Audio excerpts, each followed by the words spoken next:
Sometimes the kindness we give comes back to us when we need it most, and sometimes it comes back in ways we never could have imagined. 20 years ago, a woman named Ruthara Vale found a dying wolf pup in the snow. She saved his life and set him free. Now she's 67, living alone in the mountains, and her own strength is fading. Winter is coming. Then one morning, a wolf appears at her cabin door. He has dark fur and amber eyes. He doesn't leave.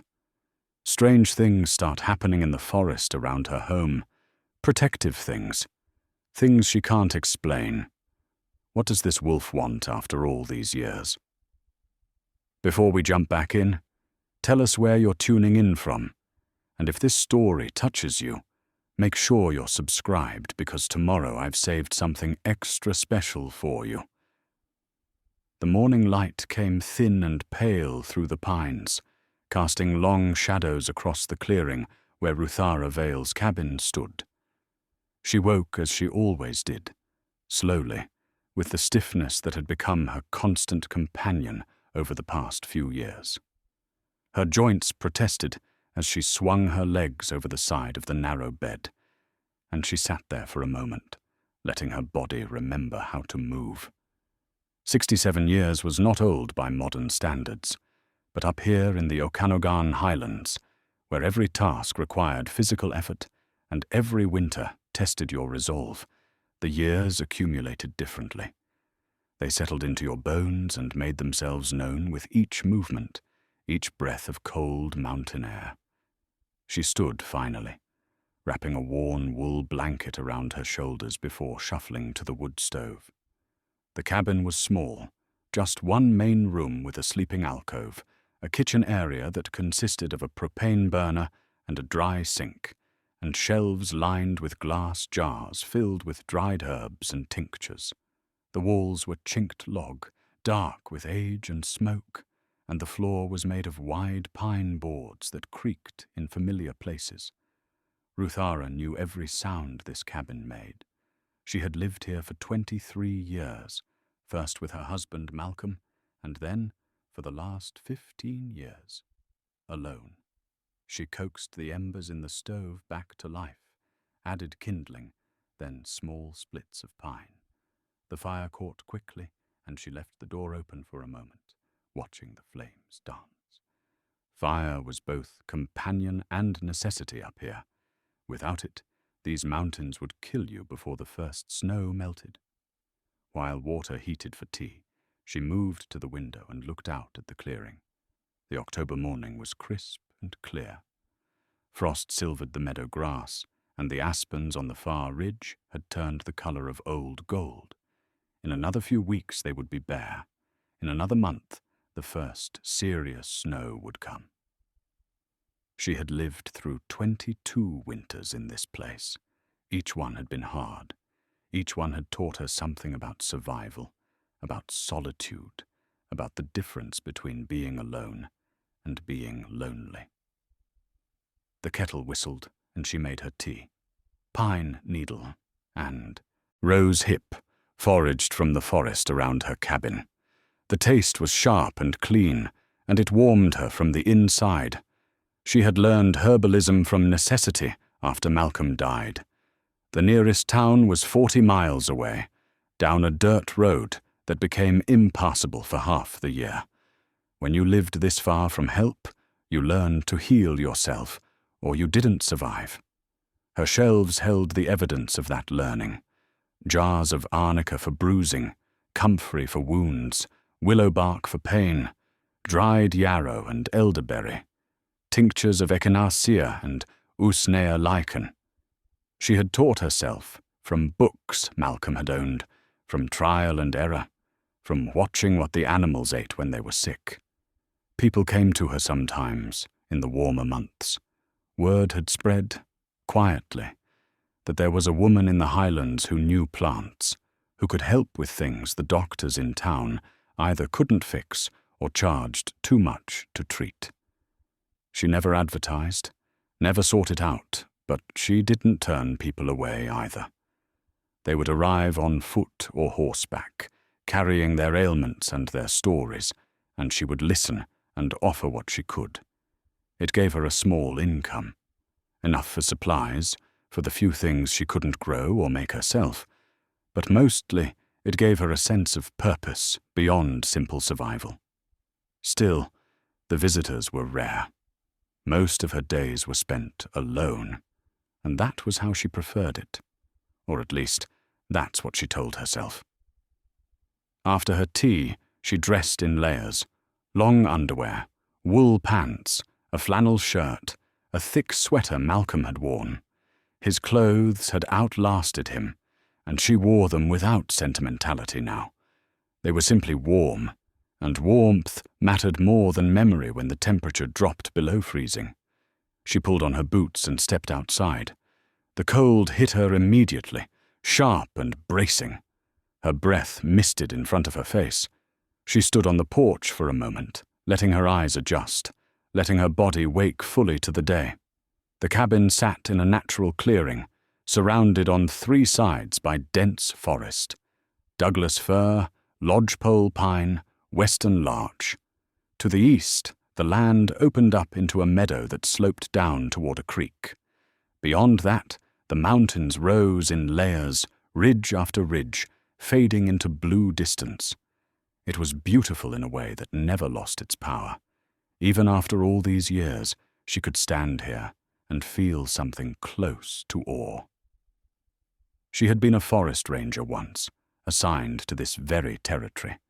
That was how she had met Malcolm. He was a wildlife biologist studying elk migration patterns.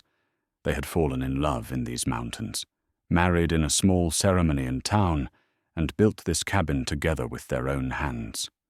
For 12 years, they had lived here in a kind of rough paradise, working their respective jobs, helping each other, learning the rhythms of this wild place. Then Malcolm had a heart attack while hiking alone on the North Ridge. By the time she found him, he was already gone. She could have left then. Probably should have. But something in her refused. This place held him, held their life together, and leaving felt like betrayal. So she stayed. She resigned from the Forest Service. The job had already begun to sour for her by then anyway, and she became what she was now: a recluse, an herbalist, a woman who had chosen the company of trees and silence over the complications of the world below. Her morning routine was simple and unchanging. She checked her water supply, a rain barrel she had rigged with a filter system, plus the creek a short walk away. She inspected her woodpile, which was running lower than she liked. Chopping wood had become difficult for her. Her hands cramped, her shoulders ached, and she tired quickly. Last winter, she had run dangerously low. This winter, she would need to be more careful. She walked the perimeter of her small homestead, checking for signs of animals: deer tracks in the frost, the scratch marks of a black bear on one of the pines, old marks from weeks ago, a scatter of feathers where a hawk had taken a grouse. The forest was always communicating if you knew how to listen. It was on her way back to the cabin that she noticed something odd. Tracks in the frost near her woodpile, large canine tracks, too big for a coyote. She crouched down, her knees protesting, and studied them. 4 toes, claws visible, a large pad. Wolf tracks. Her heart did something strange in her chest, a skip, a flutter. There were wolves in these mountains. She had heard them over the years, their howls echoing across the ridges on winter nights. But they were elusive, and she had only seen them a handful of times in all her years here.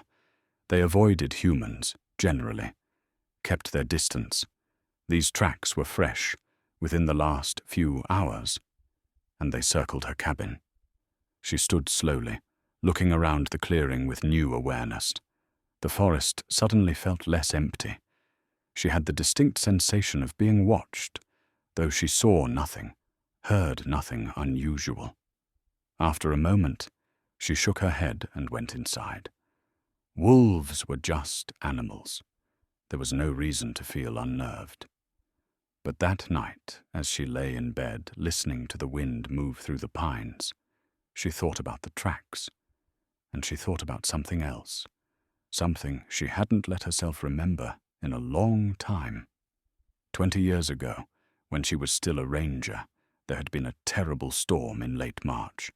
Wet, heavy snow and wind that tore branches from trees. She had been out checking on a remote trail when she heard something, a high, thin sound barely audible over the storm. She had followed it and found a wolf pup tangled in old barbed wire, half buried in a snowdrift. The wire had cut deep into his shoulder and front leg. He was barely alive, shaking with cold and shock, his eyes glazed with pain. She should have called it in. Protocol required reporting any injured wildlife, especially predators. The service would send someone to either relocate or euthanize the animal. But she didn't call it in. Instead, she cut him free, wrapped him in her jacket, and carried him back to her cabin. She treated his wounds with the same supplies she used on herself. She kept him warm, forced water and broth into him, sat up with him through the night when his fever spiked and she thought he would die. He didn't die. For 6 weeks, she nursed him back to health. She kept him hidden in the storage shed behind the cabin, telling no one, not even Malcolm, who was away on a research trip. The pup grew stronger. His wounds healed. He began to eat solid food, to move without limping, to watch her with bright, intelligent amber eyes. When he was well enough, she took him deep into the forest and released him. She had expected him to run, to disappear into the trees without looking back. Instead, he had sat for a long moment, looking at her. Then he touched his nose to her hand, just once, gently, before turning and vanishing into the undergrowth. She never saw him again. 3 months later, another ranger found evidence of her transgression: medical supplies in the shed, wolf fur, records she hadn't hidden well enough. There was an investigation. She was reprimanded formally, told she had violated protocol, endangered herself, interfered with wildlife management policy. They wanted her to admit it was a mistake, to apologize, to promise she would never do it again. She refused. She had saved a life, and she wasn't sorry. If that made her unsuitable for the service, then so be it. She resigned 2 weeks later. Malcolm had been angry with her at first, not for saving the wolf, but for throwing away her career. But eventually he understood. It was one of the things she had loved about him: his capacity to understand the choices that didn't make logical sense, but made emotional sense, the kind that settled deep in your bones and became part of who you were. Now, lying in the darkness of her cabin, Ruthara thought about that wolf pup with the amber eyes and the wound on his shoulder. She thought about the tracks circling her cabin. And she wondered. The next morning, there were more tracks. Ruthara found them as soon as she stepped outside, a clear trail through the frost, leading from the tree line to her porch steps, then back again. The wolf had come right up to her door while she slept. She stood on the porch in the cold dawn light, her breath fogging, and studied the tracks. They were deliberate, purposeful. Not the wandering path of an animal passing through. These were the tracks of something that had come here specifically, something that had business at this cabin. She scanned the tree line, but saw nothing. The forest was still, the only sound, the distant call of a raven. For the next 3 days, the pattern continued. Each morning, new tracks. Each night, she would lie awake, listening, hearing nothing unusual, but knowing somehow that something was out there, watching, waiting. On the 4th morning, she saw him. She was carrying firewood from the pile to the cabin when movement at the edge of the clearing caught her eye. She stopped, arms full of split pine, and turned her head slowly. A wolf stood at the tree line. He was large, easily 100 pounds, with dark fur that was almost black except where the morning light caught it and revealed hints of grey and silver. He stood motionless, watching her, and even from 50 yards away she could see his eyes. Amber, bright and intelligent and focused entirely on her. Her heart began to pound. Not from fear, she realized with some surprise, but from something else. Recognition. Impossible recognition. She set the firewood down slowly, never taking her eyes off the wolf.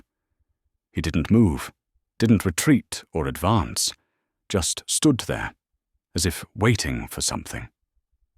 It can't be, she whispered to herself. But even as she said it, she knew. She knew, in the way you know things that don't make sense but are true anyway. 20 years was a long time. Wolves didn't live that long in the wild, not usually. Maybe 15 years at most, and that was rare. But she knew those eyes, and when he shifted his weight, she saw it, a patch of lighter fur on his left shoulder, right where the barbed wire had cut deepest all those years ago. A scar, faded but still visible if you knew to look for it. "Shadow," she said, using the name she had called him in her mind during those 6 weeks she had cared for him. The wolf's ears twitched forward at the sound of her voice. They stood like that for a long moment, woman and wolf, separated by the width of the clearing, but connected by something neither of them could have explained. Then he turned and melted back into the forest, silent as smoke. Ruthara stood motionless for several minutes after he disappeared, her mind racing. It wasn't possible. It was utterly impossible. And yet she had seen him. She had seen the scar. She went inside on shaking legs and made tea, but her hands trembled so badly that she spilled half of it. She sat at her small table and tried to think logically about what she had just witnessed. Wolves could live to 20 in captivity. She knew that. In the wild, 15 or 16 was possible but rare. Shadow, if it was Shadow, would be 20 years old now. Ancient for a wild wolf, but not impossible. And the scar. She hadn't imagined that. But why? Why would he come back after all this time? What could he possibly want? The question circled in her mind, unanswerable. That night, she lay awake again, listening. And this time she heard something, a howl, long and low and mournful, echoing across the mountains. It was close, very close, right at the edge of her clearing, she thought. It was a sound both haunting and strangely comforting, and she lay there listening to it until it faded into silence. The next morning brought a surprise. Near her woodpile she found a rabbit, freshly killed, still warm, laid out neatly on a flat stone. The wolf's tracks were all around it. She stood staring at it, trying to make sense of what she was seeing. It was a gift. Had to be. Wolves didn't leave their kills lying around for no reason. He had brought her food. Over the following days, the pattern became clear. Shadow, she thought of him only as Shadow now, had established a routine. She would see him at dawn and again at dusk, always at the edge of the clearing, always watching. He never approached closer than 50 yards, but he never left either. And every few days she would find something near her cabin. A rabbit, a grouse. Once the hind quarter of a deer, more meat than she could use before it spoiled. She began to understand that he wasn't just visiting. He was providing for her, protecting her. The thought should have seemed absurd, but she had lived in these mountains long enough to know that animals were capable of things that seemed impossible by human logic. She started talking to him, standing on her porch in the morning cold and speaking into the forest where she knew he was listening. "I don't know why you came back," she said one morning, her voice carrying across the frost-silvered clearing. "I don't know what you want or what you remember. But I remember you. I remember that storm, and how small you were, and how I thought you were going to die." The forest was silent, but she felt his presence. "I'm old now," she continued, and saying it out loud made it real in a way it hadn't been before. "I'm not sure I'm going to make it through this winter. Not alone." And there it was, the truth she had been avoiding. Her body was failing her in small ways that were adding up. The persistent cough that wouldn't go away, the way her hands shook sometimes, the exhaustion that came on too quickly and lasted too long. She was dying. Not today, maybe not this month, but soon. She could feel it the way animals feel a coming storm. That night, for the first time, Shadow slept on her porch. She could hear him through the door, the sound of his breathing, the occasional shift of his weight on the wooden boards. She lay in bed and listened, and the sound of another living thing so close by made her cry for the first time in years. She wasn't alone. After all this time, after choosing solitude and telling herself it was what she wanted, she wasn't alone. And the wolf who should have forgotten her, who should have lived his life wild and free and far from this place, had come back. Ruthara began keeping a record. It was an old habit from her ranger days. Document everything, note the patterns, try to make sense of what you're observing. She found a blank notebook in one of Malcolm's old supply boxes and started writing down everything she noticed about Shadow's behavior. He appeared at dawn and dusk without fail.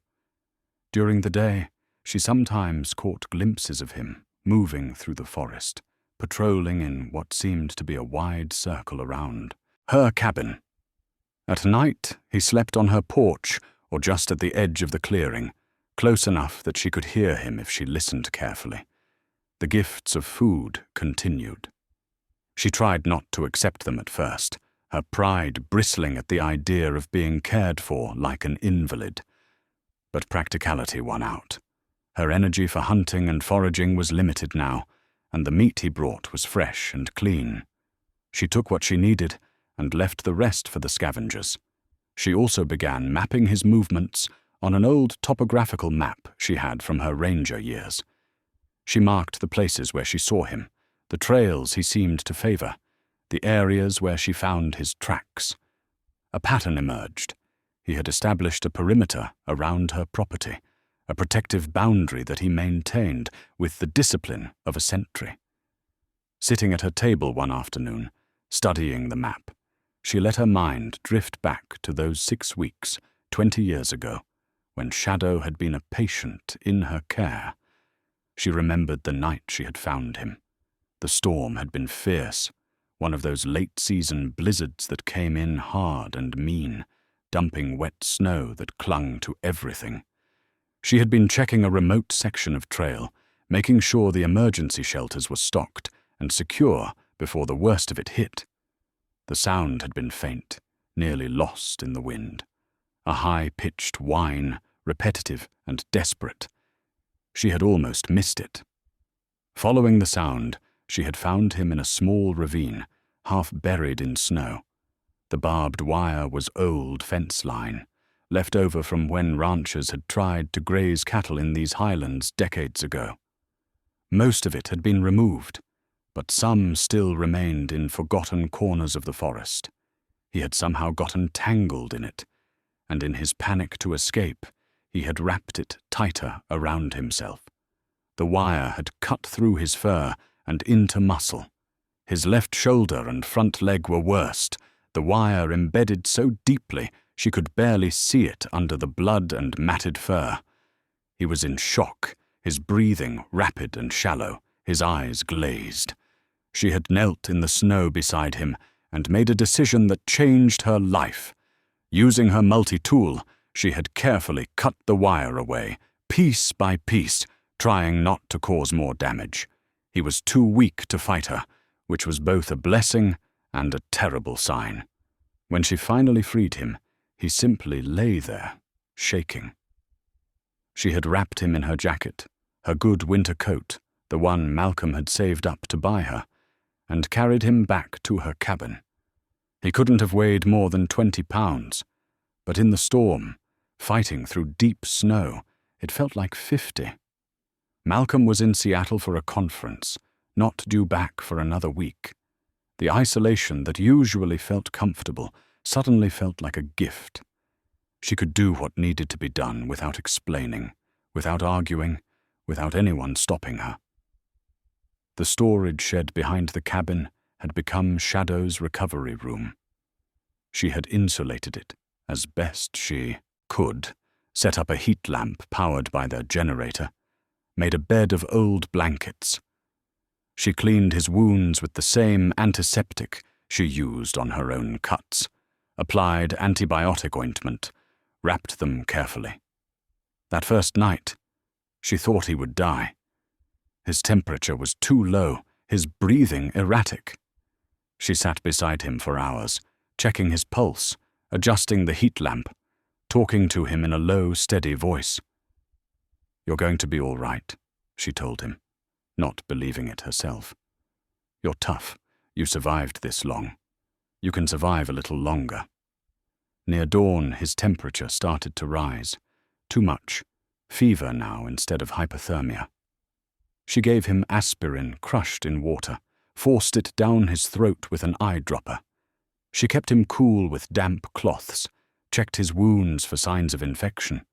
For 3 days it went like that, up and down, crisis and recovery, never certain which way it would go. On the 4th day, he ate. Just a little, some ground meat she had coaxed into his mouth, but he swallowed it and kept it down, and that was when she knew he was going to make it.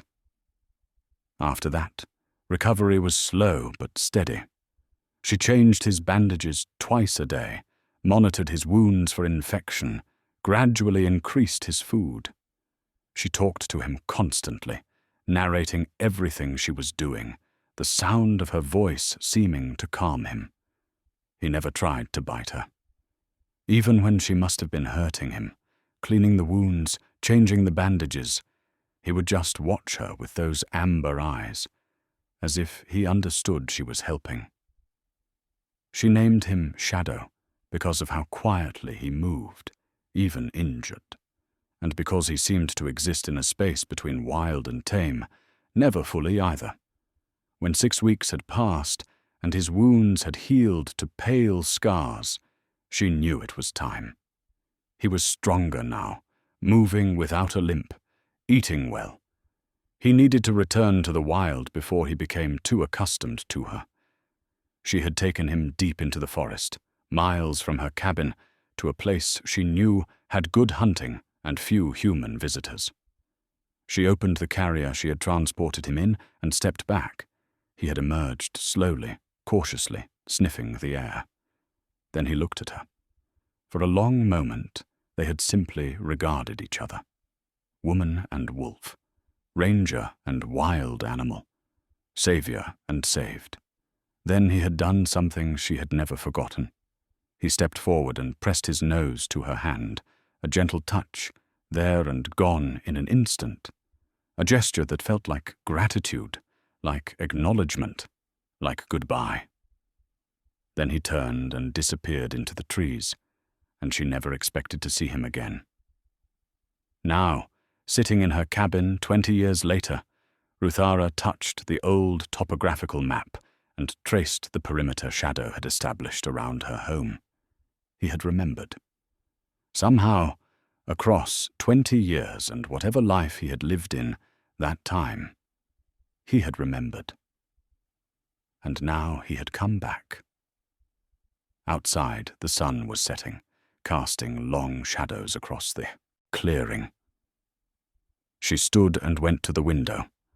Right on schedule, Shadow emerged from the tree line and took up his position at the edge of the meadow. She raised her hand in a small wave.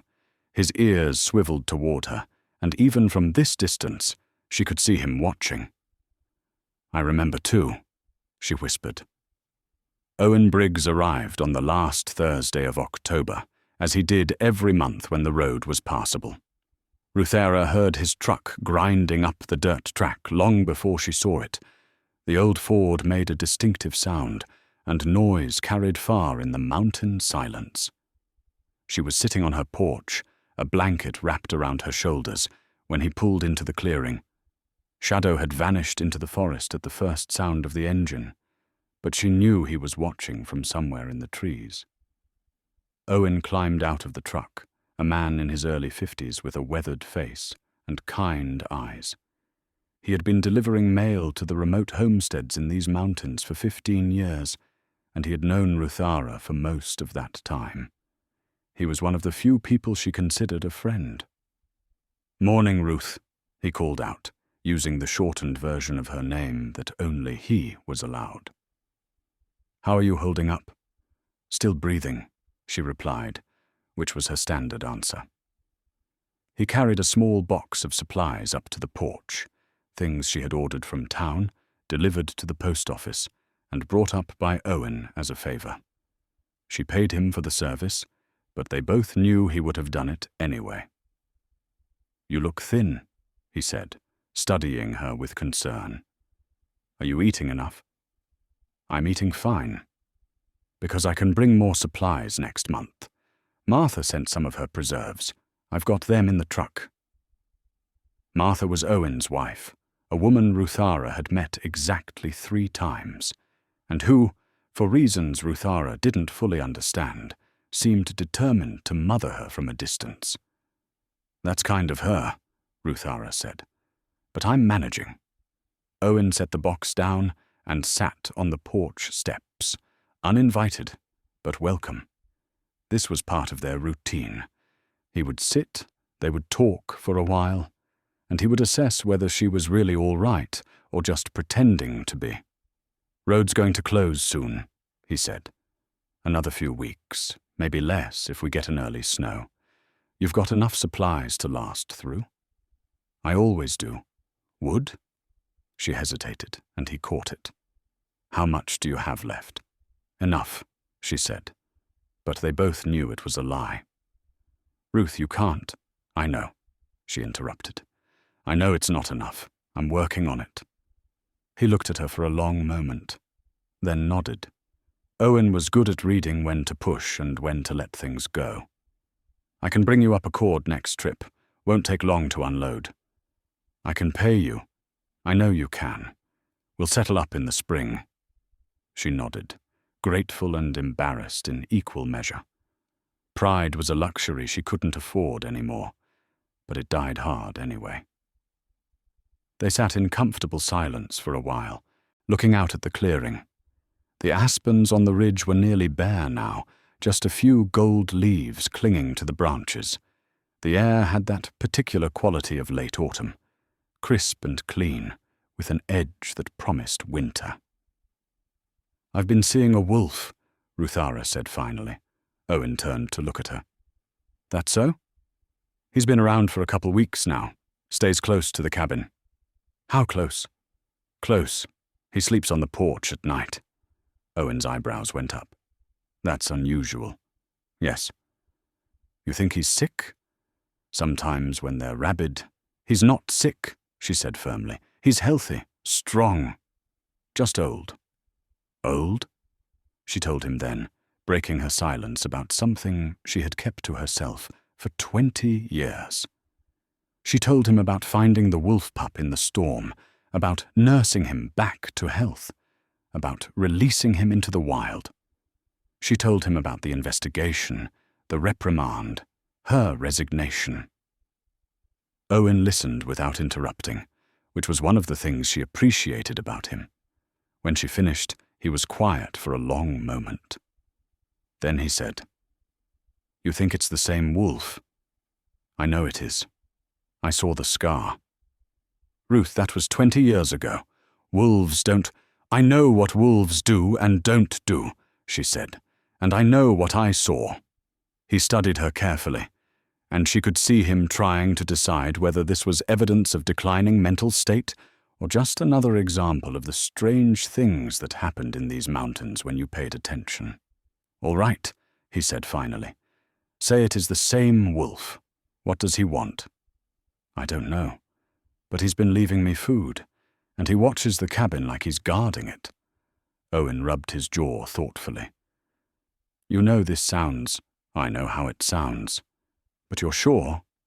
"I'm sure." He nodded slowly. "Well then, I guess you've got yourself a companion." Something in her chest loosened at his easy acceptance. She hadn't realized how much she needed someone to believe her. "I'm worried about you up here alone," Owen said after a while. "It's going to be a hard winter. I can feel it. I've survived hard winters before. You were younger before." It was a truth she couldn't argue with, so she didn't try. Owen stood eventually, brushing off his pants. "I should get going. Got 2 more stops before dark." He paused at the steps. "You've got the satellite phone I brought you last spring?" "Yes." "And you'll use it if you need help?" "Yes." "Promise me, Ruth. Because if something happens and you don't call, I'm going to be very angry with you." Despite everything, she smiled. "I promise." He nodded, satisfied, and headed back to his truck. But before he climbed in, he turned back. "This wolf, what do you call him?" "Shadow." "Shadow," he repeated. "Well, if he's looking after you, tell him I said thank you."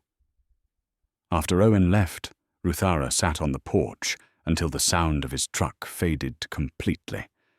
Then Shadow emerged from the trees, moving with the careful gait of an old animal who knew how to conserve energy. He approached closer than usual, stopping at the base of the porch steps. Up close, she could see the grey around his muzzle more clearly, the slight stiffness in his movements. He was old, just as she was old, and they were both running out of time. "Owen says thank you," she told him, "for looking after me." Shadow sat down, his amber eyes fixed on her face. Inside the cabin, in a wooden box on her shelf, she had kept her old ranger badge. She hadn't looked at it in years, but that night she took it out and held it in her palm. The metal was tarnished, the leather case worn. It represented a life she had left behind, choices she had made, principles she had refused to compromise. She had saved Shadow's life and lost her career for it. And now, 2 decades later, he had come back to repay the debt. She ran her thumb over the badge's surface, feeling the raised letters of her name. Then she put it away and went to bed, listening to the sound of the wolf on her porch, keeping watch through the night. November came hard and cold. The first snow fell on the 3rd day of the month, not the light dusting that sometimes came and melted, but a serious snow that meant business. 6 inches overnight, and the temperature dropped to 20 degrees. Ruthara woke to a world transformed and a body that didn't want to move. Her joints had seized up in the cold, and it took her 20 minutes just to get out of bed and dressed. Her hands were especially bad, the arthritis making them stiff and painful. She had to use both hands together to grip the handle of the tea kettle. She was getting worse, and she knew it. The cough that had been occasional was now constant, particularly at night. She had to sleep propped up on extra blankets to breathe easier. Her appetite had diminished, and she had lost weight she couldn't afford to lose. When she looked in the small mirror above her wash basin, she saw a woman who looked older than her years, gaunt, hollow-eyed, fading. The thought of making it through the winter seemed less like a challenge and more like an impossibility. But Shadow was still there, every morning, every evening, keeping his vigil. And somehow, his presence made the impossible seem merely difficult. On the morning of the first snow, she found her woodpile had grown. Something, had dragged fallen branches from the forest and left them near her chopping block. They were good pieces, dead and dry, exactly the kind of wood that burned hot and clean. She stood staring at them for a long time, her breath misting in the cold air, trying to understand. Wolves didn't gather firewood. It was beyond their scope, beyond their understanding of human needs. Yet the wood was there, and Shadow's tracks were all around it. She spent the morning breaking down the branches into manageable pieces and adding them to her pile. It was hard work, harder than it should have been, and she had to stop, frequently to catch her breath and ease the pain in her chest. But she got it done, and when she was finished, she had enough wood to last another few weeks. That evening, Shadow appeared at the edge of the clearing as usual. But this time, something was different. He didn't maintain his usual distance. Instead, he moved closer, step by careful step, until he was just 15 feet from the porch. Ruthara stood very still, hardly daring to breathe. They looked at each other across the snow-covered clearing, woman and wolf, both old and both fighting against the approach of winter and death. Then she did something she hadn't done before. She descended the porch steps slowly and sat down on the bottom step, at his level. "Hello, Shadow," she said softly. His ears twitched forward. He took another step closer. "I don't know what you remember," she continued, keeping her voice low and steady. "I don't know if you remember being small and hurt, or if you remember the shed where I kept you, or the way I talked to you while I changed your bandages." Another step. He was close enough now that she could see the individual hairs of his coat, the way the falling snow caught in his fur. "I remember everything," she said. "I remember how you looked at me when I found you, like you knew I was your only chance. I remember the sound you made that first night, when the pain was bad. I remember the way you touched my hand before you left." He was just 10 feet away now, close enough that she could see his breath misting in the cold. Close enough that if he wanted to hurt her, she wouldn't be able to stop him. But she wasn't afraid. "I'm dying," she told him, and saying it out loud to another living creature made it real in a way it hadn't been before. "I don't know if it's this winter or the next, but soon. My body is giving out. And I'm alone up here, and I'm afraid." Her voice cracked on the last word, and suddenly she was crying, silent tears that froze on her cheeks as soon as they fell. Shadow moved then, closing the distance between them. He stopped just 5 feet away and sat down in the snow, his amber eyes never leaving her face. They stayed like that as the snow fell around them, as the light faded and the cold deepened. Two old souls, survivors both, acknowledging each other's existence and pain. Finally, when Ruthara was shaking too hard from cold and emotion to sit any longer, she stood slowly. "Thank you," she whispered, "for coming back, for staying. I don't know what I did to deserve it, but thank you." She went inside, and Shadow took up his usual position on the porch. Through the door, she could hear him settling in for the night, a sound that had become as familiar as her own breathing. The next day, she found something that changed everything. She had been going through her old ranger files, boxes of paperwork she had kept meaning to burn but never had, looking for nothing in particular, just something to occupy her hands and mind. At the bottom of one box, she found a folder she didn't remember saving.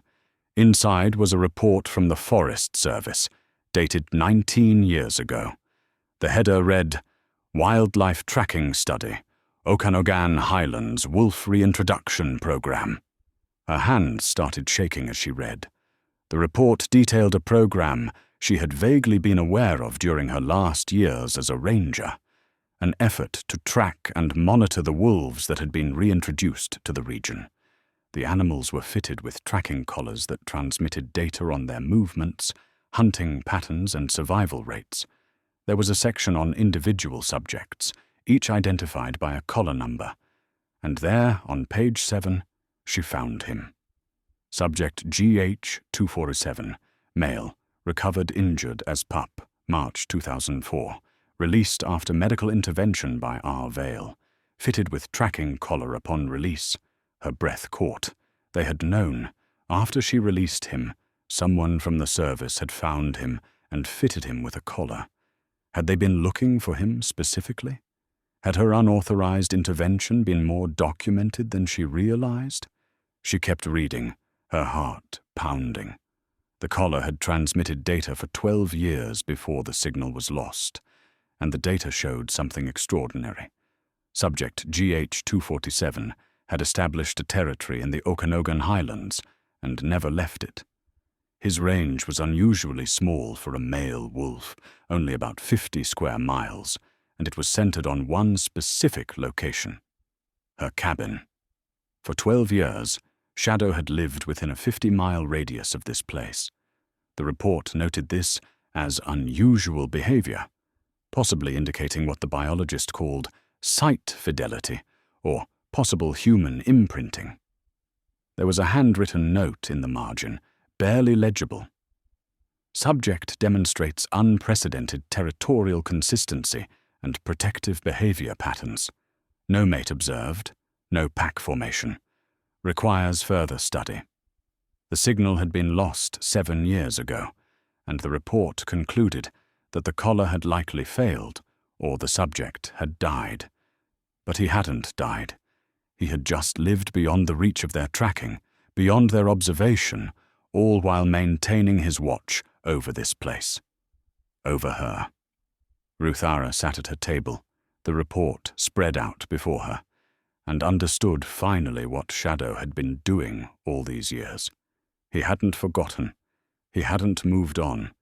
He had stayed close, had lived his entire adult life in the shadow of the place where she had saved him. And now, when he was old and she was dying, he had closed the distance at last. She went to the window. Shadow was visible at the tree line, a dark shape against the snow, watching as he always watched. "You never left," she said to the window, to the forest, to him. "All this time, you never really left." The winter deepened, and so did the connection between woman and wolf. Shadow's presence became less that of a visitor, and more that of a constant companion. He maintained his patrols, his protective perimeter, but the distance between them continued to shrink. By mid-November, he was sleeping on the porch every night, his body pressed against the door. Ruthara could hear him through the thin wood, the sound of his breathing, the occasional dream sounds he made, the shift of his weight. On the coldest nights, she would place her hand against the door, imagining she could feel his warmth through the wood, and she would whisper good night to him before going to bed. The artifacts of his presence accumulated. She found tufts of his dark fur caught on the porch railing and saved them in a small jar. She noticed the way certain snow-covered branches near her cabin had been deliberately broken, not by wind or weather, but by something pushing through them repeatedly, creating paths. She realized he had been clearing roots for her, making it easier for her to reach the woodpile, the outhouse, the path to the creek. She started keeping a detailed journal of his behavior. Every morning she would record what she had observed the previous day, his movements, the times he appeared and disappeared, any unusual behavior. The journal became a kind of dialogue with herself, a way of processing the extraordinary thing that was happening to her. November 18th, she wrote one morning, her hand cramping around the pen. "Shadow brought a grouse this morning, left it on the porch step. He's getting thinner. I can see his ribs now when he moves. We're both running out of time, I think. Both of us trying to survive one more winter, though I'm not sure why either of us is fighting so hard. Habit, maybe. Or stubbornness. Malcolm always said I was too stubborn to die when I was supposed to. She paused, then added, I'm not alone anymore. After 15 years of choosing solitude, of telling myself I preferred it this way, I'm not alone. And it turns out that matters more than I thought it would. The gifts continued, but they changed in character. Shadow still brought food occasionally, but now there were other things. A perfectly intact bird's nest, placed carefully on her porch. A branch of dried sage, as if he understood she used plants for medicine. Once, a piece of moss-covered bark that was still slightly warm, as if he had carried it in his mouth to keep it from freezing. These weren't just practical offerings. They felt like communication, like he was trying to tell her something in the only language he had. She began talking to him more openly. Standing on the porch in the morning cold, she would speak into the forest where she knew he was listening. I found the report, she told him one morning. I know you stayed close all these years. I know you never really left this place. The forest was silent, but she felt his attention. I don't know if you remember being small, she continued. I don't know how memory works for you, if it's images or feelings or something else entirely. But I remember. I remember every detail. The way you fit in my arms. The sound you made when you were scared. The trust in your eyes when you finally understood I was trying to help. She wrapped her arms around herself, trying to keep warm. I've spent 15 years up here, telling myself I didn't need anyone. After Malcolm died, I thought being alone was easier than risking more loss. But you've reminded me what it feels like to be connected to another living thing, to matter to someone, or something, besides yourself. Shadow emerged from the trees then, moving slowly through the deep snow. He came closer than he ever had before, stopping just at the edge of the porch. He sat down and looked up at her, his amber eyes bright and clear. "Hello, old friend," she said softly. He made a sound. Not quite a whine, not quite a growl, something in between. A sound of acknowledgement. She sat down on the porch steps, ignoring the cold seeping through her pants. They were at eye level now, just a few feet apart. "I'm scared," she admitted. "I'm scared of this winter. I'm scared I won't make it through. I'm scared of dying alone up here, of no one finding me until spring. I know that's silly. We all die, and dying alone shouldn't be worse than dying any other way. But it feels worse." Shadow tilted his head slightly, listening. "Except I'm not alone," she said. "Am I? You're here, and that means something, even if I don't fully understand what." She extended her hand slowly, palm up, the way she had done 20 years ago when she was changing his bandages and needed him to trust her. Shadow looked at her hand for a long moment. Then, with the same deliberate care he had shown 2 decades ago, he leaned forward and touched his nose to her palm. The contact lasted only a second, but it was enough. Ruthara felt tears streaming down her face, freezing on her cheeks. "Thank you," she whispered. That night, something shifted. When Ruthara opened her door to check the weather before bed, Shadow stood immediately. Before she could react, he stepped forward, and across the threshold. He had never entered the cabin before, had always maintained that boundary between wild and domestic, between his world and hers. But now he came inside, moving slowly, his eyes scanning the small space. He sniffed the air, taking in the scent of smoke and herbs and human habitation. Then he walked to the sleeping alcove, turned in a circle and lay down on the floor beside her bed. Ruthara stood frozen in shock for a moment. Then she closed the door against the cold and moved to her bed on shaking legs. She lay down, pulling the blankets over herself, and looked down at the wolf lying beside her. "All right then," she said softly. "You can stay." Shadow sighed, an almost human sound, and closed his eyes. For the first time in 15 years, Ruthara fell asleep with another living creature breathing in the same room. The sound of it was simultaneously strange and deeply comforting, like coming home after a long absence to find everything exactly as you remembered it. Outside, the wind picked up, howling around the cabin's corners. Snow began to fall again, heavy and thick. Winter was tightening its grip on the mountains. But inside, in the small circle of warmth and companionship they had created, two old souls rested together, drawing strength from each other's presence. The past had returned to protect the present. And somehow, against all logic and natural law, it was enough. December arrived with a cold that was almost personal in its intensity, the kind of cold that found every gap in the cabin's walls, every weakness in Ruthara's defenses. She woke each morning, feeling worse than the day before, the cough deeper, the exhaustion more profound, the pain in her joints sharper. She was running out of time, and she knew it. Shadow knew it too. His behavior had changed, becoming more attentive, more protective. He rarely left her side now, following her when she moved around the cabin, watching her with an intensity that would have been unnerving if it hadn't felt so much like concern.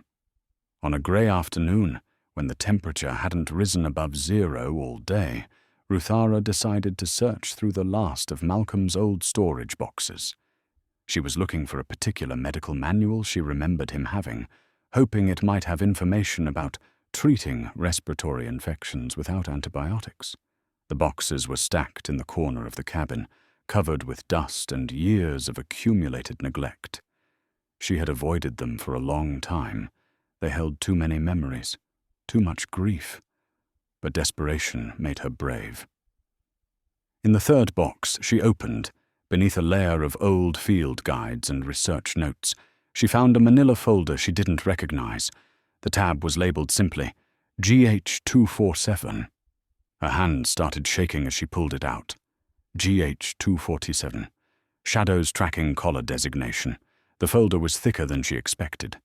Inside, she found photocopies of official Forest Service reports, handwritten notes, and what looked like correspondence between Malcolm and the biologist who had run the wolf tracking program.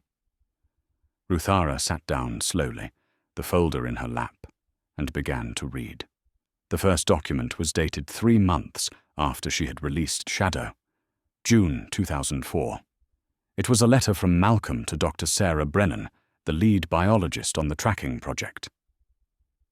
"Dear Sarah," it began, "thank you for agreeing to meet with me regarding subject GH247. As I explained on the phone, I have a personal interest in this particular animal's welfare. My wife was the ranger who intervened to save the pup's life, and while her actions were unauthorized, they came from a place of profound compassion. I understand the service's position, but I hope we can work together to ensure this wolf's survival and contribute to your research in the process." Ruthara's heart was pounding. Malcolm had known. He had known what she did, and he had been working behind the scenes to protect Shadow. The next documents were even more revealing. Malcolm had apparently convinced Dr. Brennan to fit Shadow with a tracking collar when he was released. More than that, he had been receiving regular updates on Shadow's movements and behavior throughout the years of the study. There were maps showing Shadow's territory, the same 50-mile radius Ruthara had seen in the report she found earlier. There were behavioral notes describing his unusual patterns. And there were more letters between Malcolm and Dr. Brennan, discussing what the data might mean. One letter, dated 2009, caught her attention. The subject's behavior continues to defy normal patterns, Dr. Brennan had written. His territory is centered specifically on the Vale cabin, and he has maintained this focus for 5 years now with no variation. He has shown no interest in finding a mate, no attempts to establish a pack. His hunting patterns are efficient but minimal. He takes only what he needs to survive, nothing more. It's as if his entire existence is oriented around a single purpose, though what that purpose might be, I can only speculate. Malcolm had responded. Perhaps gratitude is more complex than we give animals credit for. Or perhaps what we're seeing is something beyond our current understanding of interspecies connection. Either way, I'm grateful to know he's alive and well, even if Ruth never knows it. I take comfort in the fact that something she saved has survived, and even thrived in its own way. Ruthara had to stop reading for a moment. Tears were blurring her vision, and her chest felt tight with emotion that had nothing to do with her illness. Malcolm had been tracking Shadow all those years, had been watching over him the way Shadow was now watching over her. And he had never told her, had kept it secret perhaps to protect her from more trouble with the Forest Service, or perhaps simply because he understood she needed to believe Shadow had moved on, had lived a full wild life without her. But Malcolm had died 9 years ago. The letters stopped in 2014, just a year before his heart attack, and the tracking data had ended around the same time, the collar's battery finally giving out after 12 years of transmission. Yet there was one more document in the folder. This one was in Malcolm's handwriting, dated just 2 weeks before his death. It appeared to be a journal entry or a letter he had never sent. I dreamed about the wolf again last night, he had written. I've been thinking about him more lately, wondering if he's still out there, still maintaining his watch over this place. The tracking collar stopped transmitting 3 years ago, so we have no way of knowing if he's alive or dead. But I like to think he's alive. I like to think he's still out there in the forest, still connected to us in some way we don't fully understand. Ruth doesn't know I've been tracking him all these years. She thinks she let him go, completely, that she made her sacrifice, and that was the end of it. But I've watched his data. I've seen his patterns, and I know the truth. She didn't let him go. Or rather, he never left. And I think someday, when she needs him most, he'll reveal himself to her again. Animals understand things we don't. They understand debt and loyalty and love in ways that transcend our rational minds. If I don't survive this next surgery, and the doctor's face suggests it's more serious than he's saying, I hope Ruth finds these papers eventually. I hope she understands that the kindness she showed that Wolf wasn't wasted, that it mattered, that it created something lasting and real, even if it defied all logic and natural law. The wolf is still out there, Ruth. He's watching over you, even if you don't know it. And when you need him, I believe he'll come. The paper shook in Ruthara's hands. Malcolm had written this just before the surgery he never woke up from. He had known he was dying, and he had used his final days to leave her this message. She looked up through her tears and found Shadow watching her from across the room. He had been lying quietly while she read, but now he stood and came to her, pressing his head against her knee. He knew, she whispered to Shadow. Malcolm knew you were out there. He was watching over you all those years, making sure you were safe. Shadow made a soft sound in his throat. And now you're here, she continued, just like he said you would be. When I need you most, you came back. She buried her face in Shadow's fur and wept. For Malcolm, for herself, for the wolf who had carried an impossible loyalty for 20 years. She wept for the mystery of connection and the strange grace of second chances. When she finally pulled away, she looked at Shadow with new understanding. He hadn't just remembered her. He had spent his entire adult life honoring what she had done for him. And Malcolm had known, had believed in the impossible, had faith in the bond between his wife and a wild wolf.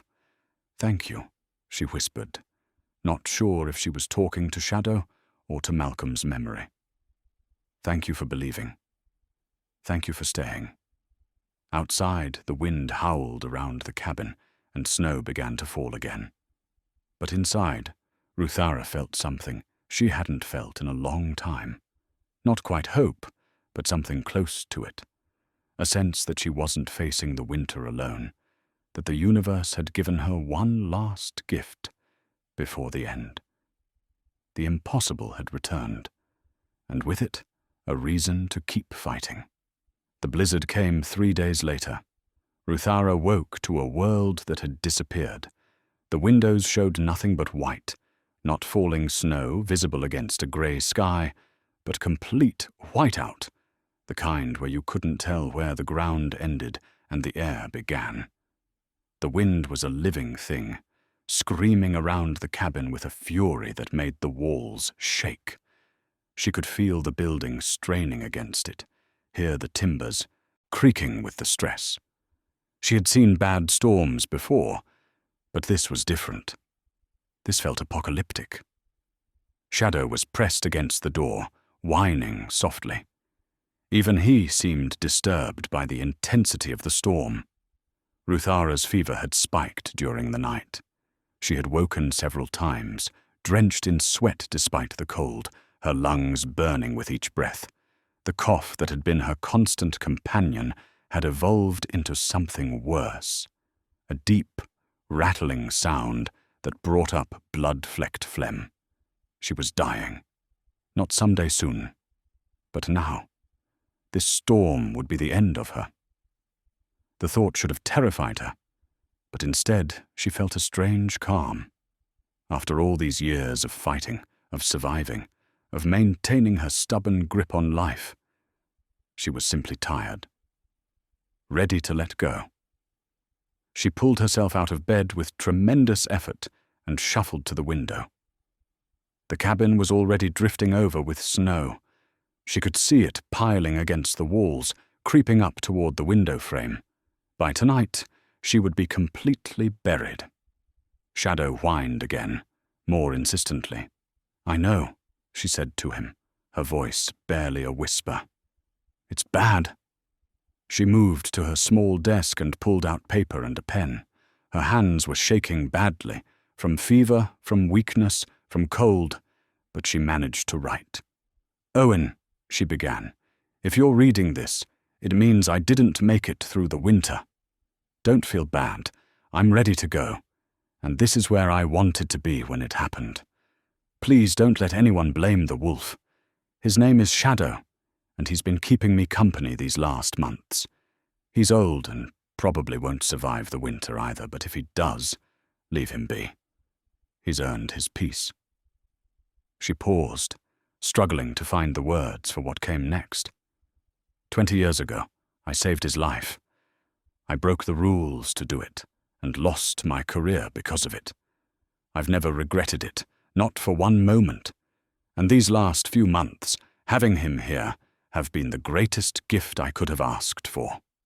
If you believe in anything, karma, grace, the basic goodness of the universe, then believe this. Kindness matters. The smallest act of compassion can ripple through time in ways we can't imagine.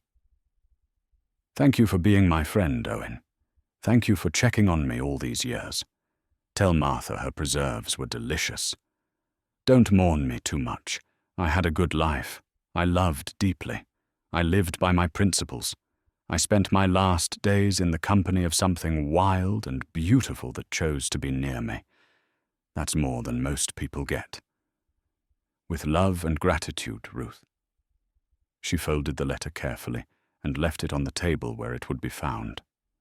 Then she tried to make tea, but her hands were shaking too badly to hold the kettle.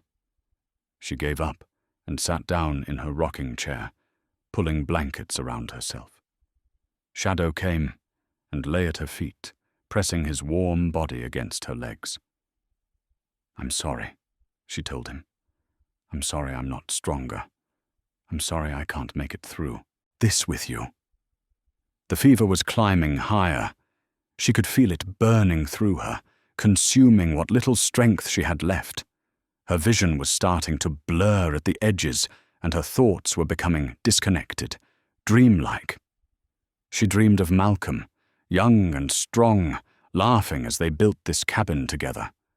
She dreamed of her early days as a ranger, hiking these mountains, learning their secrets. She dreamed of Shadow as a pup, small and broken, and trusting her to save him. The storm intensified. The sound of it was like a freight train, constant and overwhelming. Snow was coming in through gaps around the windows, small drifts forming on the floor. Something crashed outside. The woodshed, maybe, or one of the old outbuildings. The cabin shuddered with the impact. Shadow suddenly stood, alert and agitated. He moved to the door, then back to Ruthara, then to the door again. He began pawing at it, whining urgently. "I can't," Ruthara said weakly. "I can't move." But Shadow wouldn't stop. He came to her, grabbed the blanket in his teeth and pulled. She didn't understand at first. Then she heard it, a deep, groaning sound from above. The roof timbers were straining under the weight of snow. The cabin was going to collapse. The realization cut through her fever fog. She tried to stand, but couldn't. Her legs wouldn't support her weight. Shadow grabbed her sleeve now, pulling harder, his teeth careful not to break skin, but the pressure insistent. "All right," she gasped. "All right, I understand." Using the chair for support, she managed to get to her feet. Shadow immediately moved to her side, pressing against her leg, supporting her weight. Together they shuffled toward the door. Every step was agony. Every breath felt like her last. But Shadow wouldn't let her stop, wouldn't let her give up. She managed to get her coat on, Malcolm's old parka, heavy and warm. Her hands were shaking too badly to manage the buttons, so she left them open. Shadow grabbed her sleeve again and pulled her toward the door.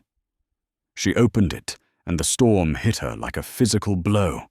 The wind stole her breath, and snow blasted into her face with stinging force. She couldn't see anything, just white, everywhere, endless and disorienting. Shadow pulled her forward, into the blizzard. They moved through the whiteout, Shadow leading and Ruthara following, her hand clutching his fur. She had no idea where they were going. She could barely stand, could barely breathe, could barely think through the fever and the cold and the suffocating intensity of the storm. Several times she fell. Each time, Shadow waited patiently, pressing against her until she could stand again. Time became meaningless. They might have been walking for minutes or hours. She was beyond cold now, beyond pain, in that strange dissociative state where the body begins to shut down and the mind drifts free. Then suddenly, Shadow was pulling her sideways, under something. The wind cut off abruptly. The snow stopped hitting her face. She collapsed onto rock, dry rock, sheltered rock. They were in some kind of cave or overhang. Shadow had brought her to shelter. She lay there, barely conscious, feeling Shadow curl around her body, sharing his warmth. From somewhere far away, she heard a tremendous crashing sound, timber splitting, walls collapsing. The cabin, she thought distantly. The cabin was gone. Shadow had saved her, had known the building was failing, and had gotten her out just in time. She tried to thank him, but no words would come. She tried to hold on to consciousness, but it was slipping away like water through her fingers. Her last coherent thought was that she wasn't going to die alone, after all. Shadow was here. Shadow had stayed. Then the darkness took her, and she knew nothing more. Ruthara woke slowly, rising through layers of darkness like swimming up from deep water. For a long time, she didn't know where she was or what had happened. She only knew warmth, blessed, precious warmth, and the sound of breathing that wasn't her own. Her eyes opened to dim light filtering through falling snow. She was lying on her side in what appeared to be a natural rock shelter, the kind formed by centuries of erosion where a boulder overhang created a protected hollow. The floor was dry, layered with pine needles and moss that seemed deliberately arranged. Shadow lay curled around her, his body pressed against her back and side, his warmth keeping her from freezing. When he felt her stir, he lifted his head and made a soft sound, part whine, part question. "I'm alive," she whispered, surprised to find it true. Her fever had broken sometime during the night. She still felt terrible, weak, shaky, her lungs congested and painful, but the burning delirium was gone. She could think clearly again. She managed to sit up slowly, every muscle protesting. Shadow immediately pressed against her side, supporting her. The shelter was larger than she had first thought, extending back into the hillside for maybe 8 or 10 feet. The opening faced southeast, protected from the worst of the prevailing winds. Through the entrance, she could see the storm continuing, though it had lost some of its apocalyptic fury. "Where are we?" she asked Shadow, then realized she knew. This was a place she had discovered years ago, during her ranger days, and had marked on her topographical maps. She had noted it as a potential emergency shelter, but had forgotten about it over the years. Shadow hadn't forgotten. He had brought her here, through the blizzard, in the darkness, when she was barely conscious. He had saved her life.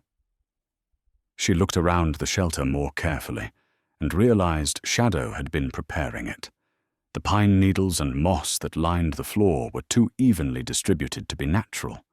He had gathered them, arranged them, the branches stacked at the back of the shelter. Potential fuel if she could manage to start a fire. The way the entrance was partially blocked with deadfall, creating a windbreak while still allowing ventilation. He had been getting ready for this, had known somehow that she would need this place. "You knew the cabin was going to collapse," she said softly. "Didn't you?" Shadow watched her with his amber eyes, ancient and knowing. She tried to remember the cabin, her belongings, everything she had left behind. Her herbs, her journals, Malcolm's photographs, the ranger badge in its wooden box, all of it buried under snow and broken timber now. The loss should have devastated her. Instead, she felt only gratitude for being alive. She had gotten out with just her body, Malcolm's coat, and Shadow. Everything else was replaceable or already belonged to the past. Shadow suddenly stood and moved to the entrance of the shelter. He looked out at the storm, then back at her, then out again. His body language was clear. He needed to leave, but didn't want to abandon her. "Go," Ruthara said. "I'll be all right for a while." He hesitated, then disappeared into the whiteout. Ruthara pulled Malcolm's coat tighter around herself and waited. She was alone in a rock shelter, in the middle of a blizzard with no supplies and barely the strength to stand. By any rational measure, she should be terrified. Instead, she felt oddly peaceful. Shadow would come back. She knew that with absolute certainty. Whatever he was doing, wherever he had gone, he would return. She dozed fitfully, drifting in and out of consciousness. Time passed. She had no idea how much. The light through the shelter opening dimmed, as afternoon turned toward evening. Then Shadow returned. He had something in his mouth, something red and cylindrical. He dropped it at her feet. It took her a moment to recognize it, an emergency flare from her cabin's disaster kit. The plastic case was scratched and dented, as if it had been dug out from under debris. But it was intact. She picked it up with shaking hands, hardly believing what she was seeing. Shadow had gone back to the collapsed cabin, had somehow found her emergency supplies in the wreckage, and had brought her the one thing that could signal for help. "How did you know?" she whispered. "How did you know what this was for?" But she knew the answer. He had watched her for months, had seen her checking the emergency kit, had somehow understood it was important. Tears streamed down her face as she clutched the flare. "You're trying to save me. After everything, you're still trying to save me." Shadow moved close and pressed his head against her shoulder. She wrapped her arms around him, burying her face in his fur. "Thank you," she sobbed. "Thank you. Thank you. Thank you." The storm began to break near midnight. The wind died down first, its constant howl fading to occasional gusts. Then the snow lightened, from blinding whiteout to heavy flakes to finally just a gentle drift. By dawn, it had stopped, completely. Ruthara woke to clear sky and absolute silence, the kind of silence that only comes after a major storm, when the world lies buried and still beneath deep snow. She was alive, against all odds, despite her failing body and the worst blizzard in decades. She was alive. Shadow was awake, standing at the entrance to the shelter, looking out at the transformed landscape. When Ruthara stirred, he turned to her, and she saw him clearly in the morning light. He was old. She had known it before, but now she truly saw it. Grey frosted his muzzle heavily. His body was gaunt, ribs visible beneath his winter coat. He moved stiffly, favoring his left rear leg. His amber eyes were still bright, still intelligent, but they were set in the face of an ancient wolf who had lived far beyond his natural span. They were both old, both at the end of their journeys, but they were here, together, and that meant something. Ruthara reached out slowly, and Shadow came to her. She ran her hands through his fur, and her fingers found something, a strip of worn nylon still attached around his neck, partially hidden beneath his thick winter coat. The tracking collar, or what was left of it. The battery and transmitter were long gone, but the collar itself remained, a ghost of the technology that had once monitored his every move.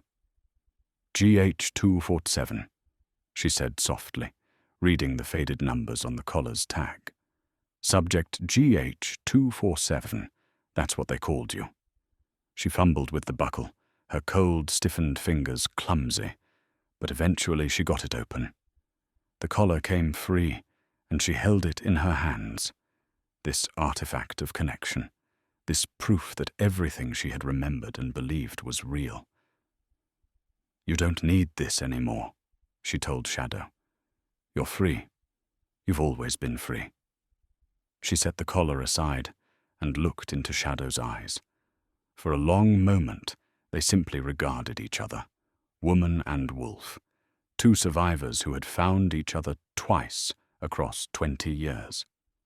Then Shadow did something he hadn't done since that day in the forest when she had released him. He leaned forward and pressed his nose gently to her palm, holding it there for several heartbeats. The gesture was unmistakable. Recognition, gratitude, goodbye. Ruthara felt her heart break and mend simultaneously. "You saved my life," she whispered. "You came back, and you saved my life, just like I saved yours." Shadow pulled back and moved to the entrance of the shelter. He looked out at the snow-covered world, then back at her one more time. Then he lifted his head and howled. It was a sound unlike any she had heard from him before, long and clear and strong, echoing across the mountains. A signal. A call. Shadow howled 3 times, pausing between each one, waiting. And then, from somewhere in the distance, came an answering sound. Not a howl, but human voices. A shout. The distant sound of snowmobile engines. Shadow had called for help.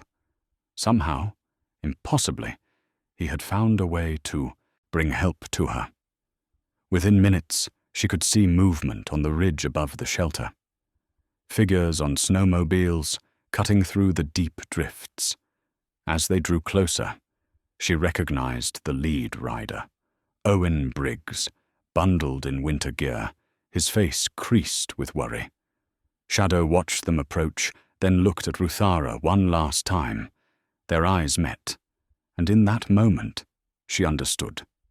His work was done. He had saved her, had called help for her, had repaid whatever debt he felt he owed. Now it was time for him to go. "Shadow," she said, her voice breaking. "Wait." But he was already moving, slipping away into the forest with the silent grace that had given him his name. Within seconds, he had vanished into the trees, as if he had never been there at all. Owen reached the shelter and dismounted quickly, rushing to her side. "Ruth. My God, we've been searching since the storm broke. Your cabin collapsed. We thought—" "I'm all right," she said weakly. "The wolf got me out. He saved me." Owen looked at her with concern, probably thinking the fever had affected her mind. But then he saw the tracks in the snow, wolf tracks, leading to the shelter, and then away into the forest. "He was here," Owen said quietly, understanding. "Yes," Ruthara said, tears streaming down her frozen cheeks. "He was here." She looked at the trees where Shadow had disappeared, knowing she would never see him again, knowing that was how it had to be. "Goodbye, old friend," she whispered. "Thank you for everything." Spring came slowly to the Okanogan Highlands, as it always did. The snow melted in layers, revealing the landscape bit by bit, first the highest ridges, then the south-facing slopes, finally the shadowed valleys where winter held on longest.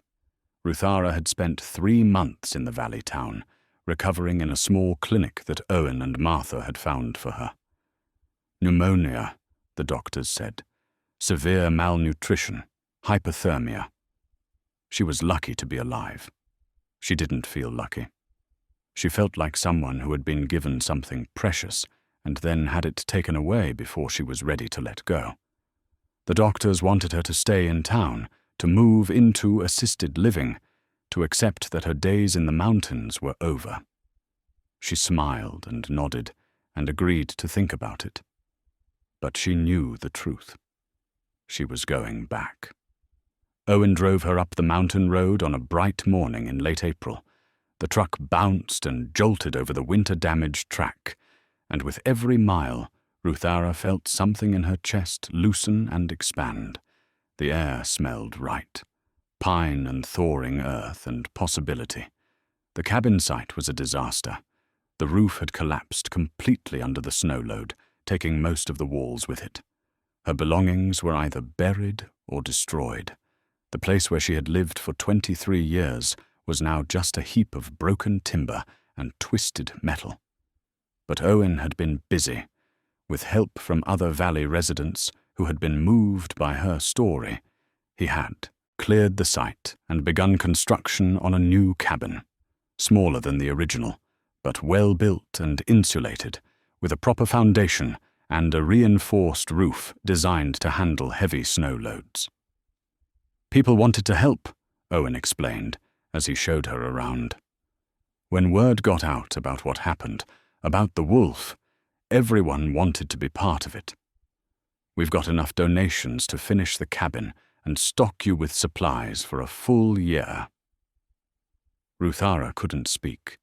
She just nodded, overwhelmed by the unexpected kindness of people she barely knew.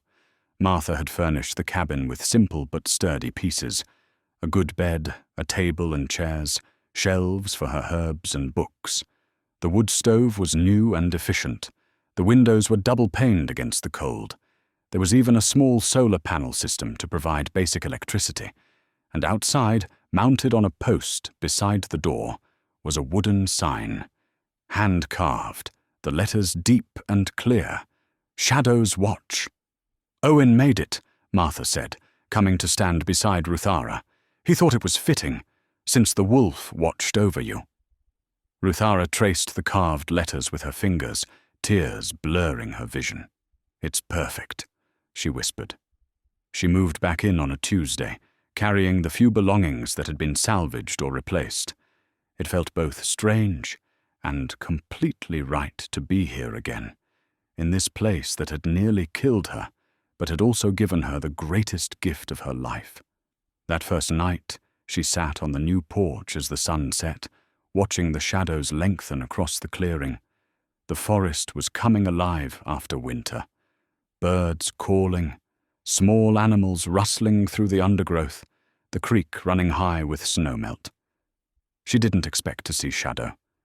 She knew their story had reached its natural conclusion. He had saved her. She had survived, and that was enough. To ask for more would be greedy. But as the light faded and the stars began to emerge, she thought she saw movement at the tree line.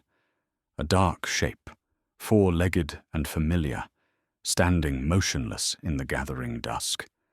Her heart leapt. She stood slowly and moved to the edge of the porch. "Shadow?"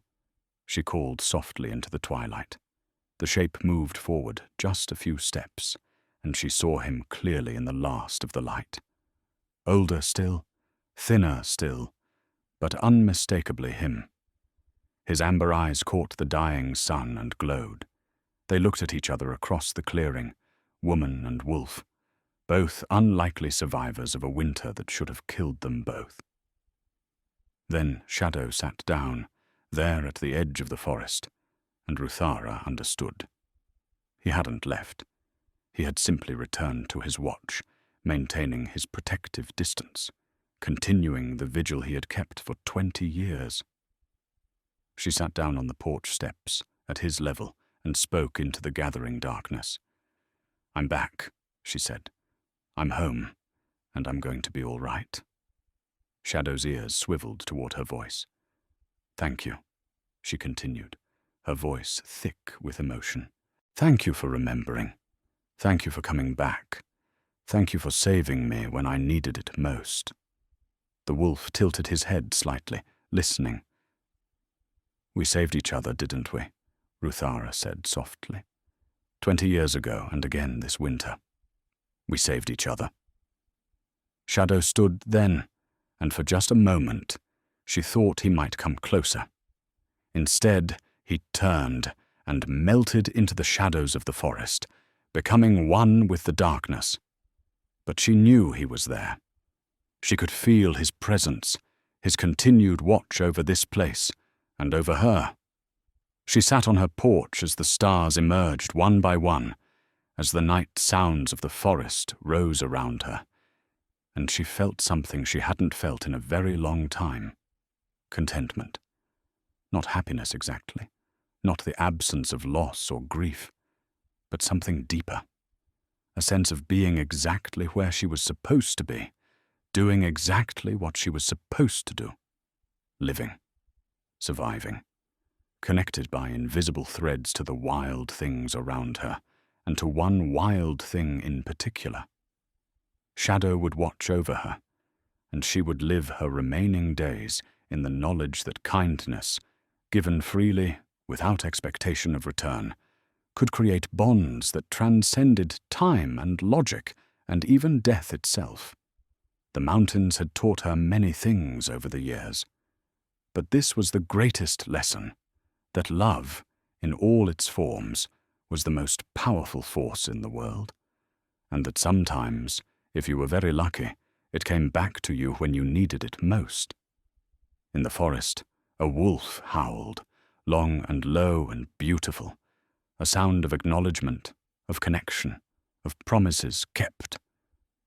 Ruthara smiled and whispered into the darkness, "I hear you, old friend. I hear you." And in the peace of the mountain night, two old souls, one human, one wild, rested together in the knowledge that they were not, and would never again be, alone.